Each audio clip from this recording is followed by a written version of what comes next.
Hello, people, and welcome back to episode 4 of this podcast. And today, I'm not with Josh, I'm with Keen1026. Hello, everybody. Alright, so let's get right into it. Do you want to read out what we're doing in today's podcast? Okay, sure. What we're gonna do in this podcast is that we're gonna discuss our top 3 favorite superheroes, and what we're gonna do next is top 3 terrible superhero movies, our expectations for The Hobbit 2, and our movie review of Star Trek 2. Alright, yeah, so let's begin. Do you want to start off with your top 3 favorite superheroes? Okay, my top 3, I guess, is Nightwing. Okay. Yeah, he's basically more cooler and way better than Robin, I ought to be honest. He has some really good like superhero moves. I played him in like Injustice, and basically he has a lot. He's a lot of fun to play. I think he's basically on my number 3 because I don't know, because he's really cool and he's basically better than Robin. I don't know if that's Robin in another disguise. You think that's Robin again? You know, Dick Grayson. Yeah, I think it is. Yeah, and he just is like another suit. Yeah. What's your number 3? My number 3 is Martian Manhunter. He's a shape-shifting alien from Mars. He's really awesome. He looks so badass. And as I said, he can fly and he can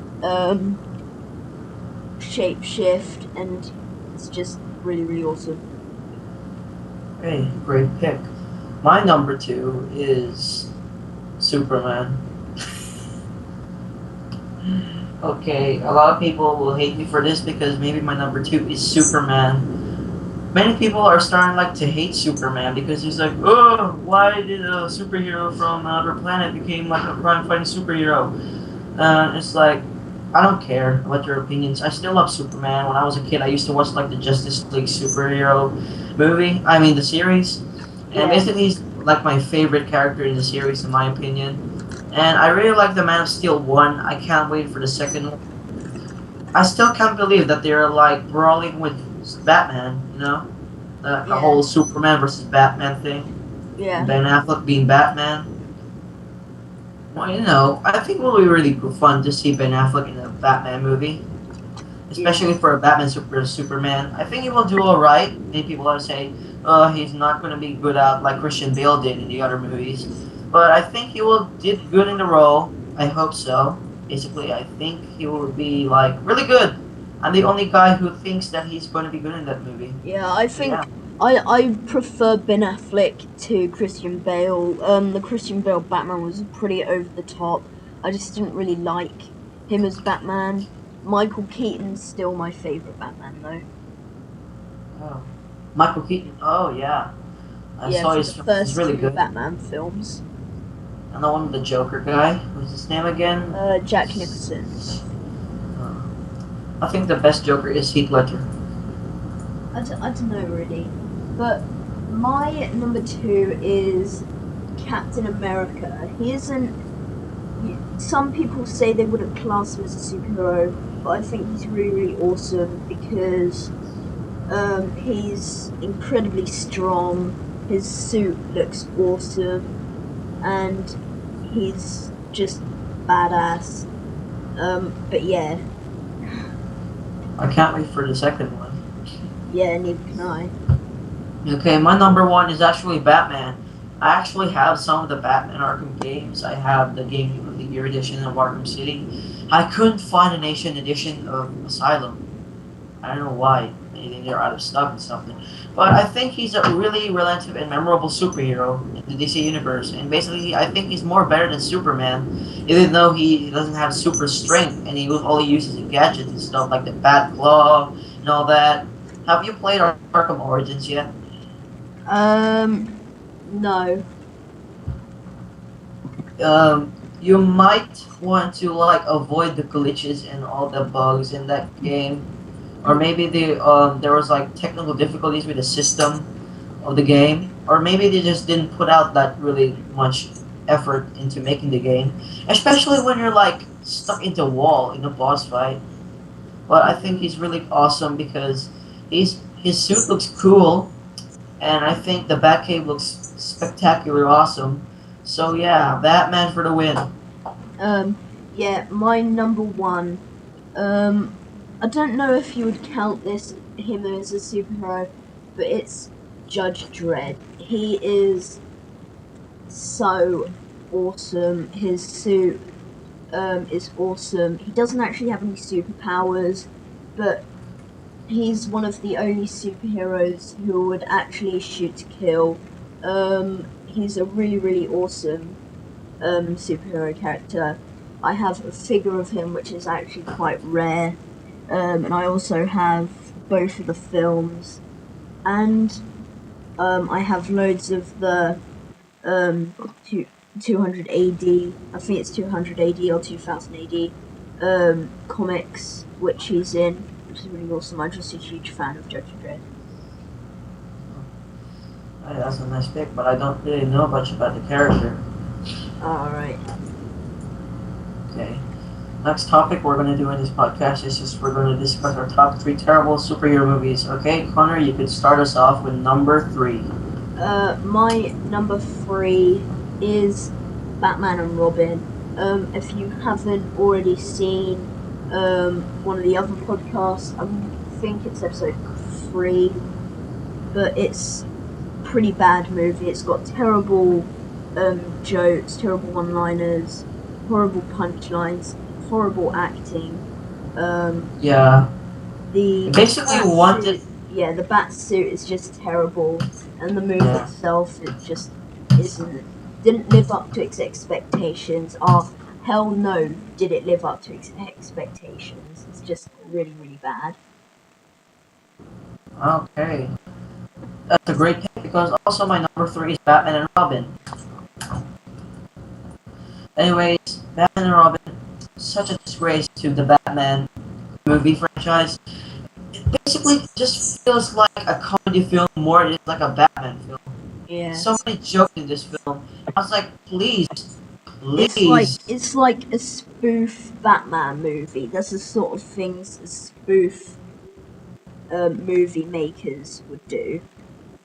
Yeah, it has terrible acting. It's just the Batman, the guy who plays Batman, I think it's George Clooney, is terrible in this film. He's absolutely nuts in this film. That's why I hate him in this film. Yeah, just like you said, it has some really bad jokes. It's just, it felt like a freaking spoof. And it is a Batman movie, but yeah, I think I'll be giving that a 0. Yeah, my number 2 is, oh my god, Elektra. This movie is horrible. If you think Daredevil is bad, you haven't seen Elektra. This movie is so, it's horrible. The acting is crap. All the stunts and everything used in this movie just look really, really fake, just like my number 1. But it's just a bad movie. It's not fun. It's boring. It's just a really bad movie. What's your rating for it? Not even a 1. It would probably have to be 0.2.5. Okay, that's a really smart pick. My number 2 is a movie that came out in 2011 that used to be my favorite DC superhero. It's Green Lantern. Oh yeah, that is such a disappointing movie. Yeah, it's crap. It's just so boring. It's so boring. It's slow paced. Yeah, and the action sequences are crap. I know. Yeah. And I was like feeling like I'm watching Batman and Robin 2. Yeah. But it's terrible. Don't watch it. The only redeeming quality of this film is that I thought the visuals and the cinematography and the special effects were really really nice. Yeah. That's only I think two redeeming qualities: the special effects and the visuals. That's only good. The acting is crap. Yeah. So basically, I think I'll be giving this movie 2.5 out of 5. Because I never used to be a fan of Ryan Reynolds. Now I'm 100% not a fan of Ryan Reynolds. What are his other movies? Because maybe I might have seen some of them. I don't know. But I just don't really like him as an actor. I think the only time I've actually liked him in a movie is when he'd done the voice of Turbo. Yeah, he's basically really good in that film. Yeah. But my number one is the worst DC movie I've ever seen, Catwoman. This is Halle Berry's worst movie. This is the low point of her career. The acting in this movie is shocking. The special effects are absolutely horrific. It just looks so fake. It's not fun to watch. It's just terrible. It's just so unrealistic. Yeah, don't watch it. It's just so bad. If you watch it, then be prepared Good to luck. rant about this movie. It's so bad. Yeah. Why could you watch such a hot Catwoman movie and you Yeah, find out it doesn't live up to your hype at all? It's actually yeah, really complete crap. yeah. I thought it was. I honestly thought it was gonna be good because Catwoman is a pretty cool DC character. But no, it was a shit film. Absolutely horrific. Yeah, I've watched the trailers for this movie. It's basically one of the worst trailers I've ever seen in my entire life. Yeah, It's really weird. yeah, It doesn't even feel like a DC movie at all. It's just a one pornographic movie, and added yeah, to some superhero style and all that crap. yeah, But anyways, my number one is probably basically not the worst in my list ever. I guess it could live up to the Spider-Man franchise, but basically it's Spider-Man 3. yeah. This movie, I don't have any problems with it. It was just really disappointing. Yeah, After Peter Parker went emo, we really needed the Amazing Spider-Man reboot. It was just a yeah, disappointing movie. yeah. But I think that this action sequence in this film is really exciting, it's really breathtaking. And hopefully we will get some good news on Spider-Man 2. Yeah, Uh, but I really have to give credits to Andrew Garfield for playing the role of Peter Parker and the new one, the yeah, reboot. I really like the reboot. I'll give it a 5 out of 5. It's really good. yeah, But anyways, I think that my favorite villain in this one is basically Sandman. You know why? Because he's really cool. There's there's a background story around him, like of his family and stuff. It's really depressing, his character. And the way he becomes and his superpowers is amazing. He's a really terrific and perfect foe for Spider-Man and arch nemesis. But basically, I think I'll be giving this film a 3.5 out of 5. yeah. Okay, now we're gonna be giving you our expectations for Hobbit: The Desolation of Smaug.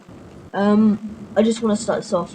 I haven't been hyping this movie at all.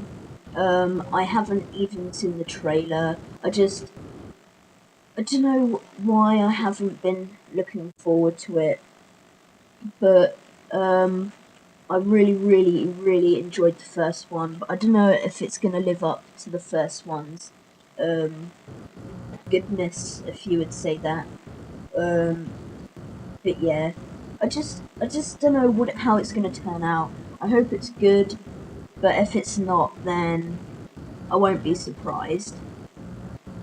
Yeah, actually, me and Josh were hyping this film because we both love the first Hobbit film, and basically it's like a trilogy. is basically going to be like Lord of the Rings. Yeah. That's why there's a 2 trilogies in Lord of the Rings. I basically really like the first Hobbit film.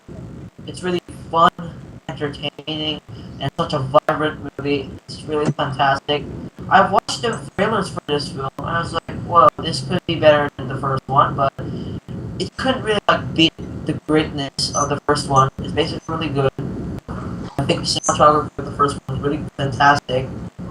More better than they did in Lord of the Rings 3. Yeah.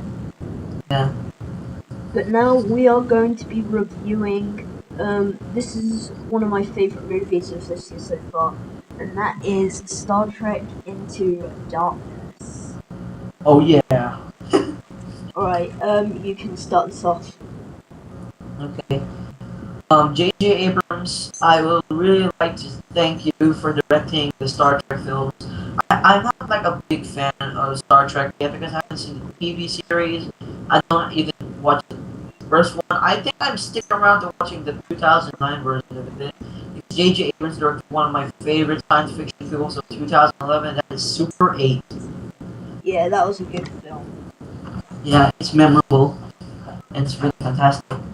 But anyways, I think this film is fantastic. I think Benedict Cumberbatch did an awesome role. He's really terrifying when you see him on screen, and like his voice is like, "Shall we begin?" and all that. It's basically one of the most popular lines ever, in my opinion, in the movie. Yeah. Shall we begin? Yeah. Well, Star Trek Into Darkness, I only seen it recently. I really enjoyed the first one. I didn't really think Star Trek Into Darkness would be as good, but boy was I wrong. It's such a great movie. The acting is great. The cinematography is fantastic. The visual effects are great. I love Spock's character. I don't know who plays Spock, but he portrays him really, really well. Benedict Cumberbatch, great British actor, played Khan so well. He was menacing and he was scary. Great role. And Chris Pine, is it? Chris Pine, yeah. Yeah, as Kirk. Great. He's a really great actor. By the way, he played or voiced Jack Frost in Rise of the Guardians. Yeah. But yeah, this is a fantastic movie. 5 out of 5. Just watch it if you haven't. It's just really, really good. Okay, one thing I gotta say about this film is basically about the Spock character and how we were reintroduced to it, and it's like dramatic expressions. This is like the first time I see like Spock crying in a Star Trek movie. Yeah. Yeah, it's a really depressing scene, especially. I thought that Kirk was about to die in this movie. Yeah. Well, he did, and then he was resuscitated, wasn't he? Yeah. I think that's what happened. Yeah, 5 out of 5 for this film. It's basically really great. Recommend you seeing it if you haven't. Yeah. So that is it for today, guys. Please like the video, comment the video, share the video, and as always, subscribe. And stay tuned for next week's episode. But until then, bye for now.